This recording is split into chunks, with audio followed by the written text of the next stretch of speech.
కాంగ్రెస్ సర్కారు ఏలుబడిలో ఉన్న తెలంగాణ రాష్ట్రంలో మళ్ళీ పెద్ద స్కామ్ బయటపడ్డదట. మళ్ళీ స్కామ్ జరిగింది. టీఆర్ఎస్ అలియస్ బీఆర్ఎస్ పార్టీ ఏలుబడిలో ఉన్నప్పుడు అయ్యింది, ఇప్పుడు బయటపడ్డదా?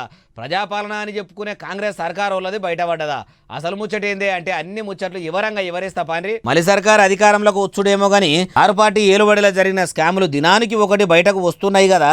మొన్నటిదాకా ఫోన్ ట్యాపింగ్ కేసు గురించి నడిస్తే కొనొద్దులు గొర్రెల స్కామ్ గురించి నడిచే, ఇప్పుడు కొత్త స్కామ్ కూడా ఒకటి బయటకు వచ్చిందట. ఆ స్కామ్ ఏంటిది అంటే సీఎంఆర్ఎఫ్ చెక్కుల స్కామ్ అట. అగో పానం బాగలేక దావకాన్ల పొంట పోయి చూపించుకుంటే బాగా ఖర్చు పెట్టి పానం బాగా చేసుకున్న వాళ్ళ మీద దయదలిచి సీఎంఆర్ఎఫ్ రిలీఫ్ ఫండ్ కింద చెక్కులు ఇచ్చి సాయం చేస్తారు. అగో అసొంటి పుణ్యం కట్టుకునే రిలీఫ్ ఫండ్లో కూడా కుంభకోణం జరిగిందా?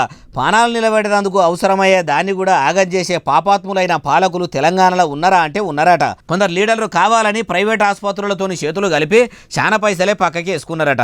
మరి మలి సర్కారుకు ఎందుకు అనుమానం వచ్చిందో గానీ సీఎం రేవంత్ సారు సీదా సిఐడి ఆఫీసర్ల శివులై చేసిండట.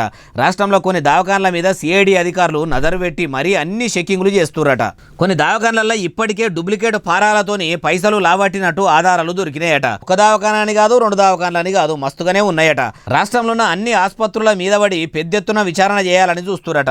ఎంక్వైరీ సురువైంది కాబట్టి ఇన్నొద్దులు సాటుగా సీఎంఆర్ఎఫ్ పైసలు తిన్న బుడ్డ లీడర్ల పని మంచిగానే అవుతుంది కావచ్చు అంటున్నారు ఈ ముచ్చటినోళ్ళు.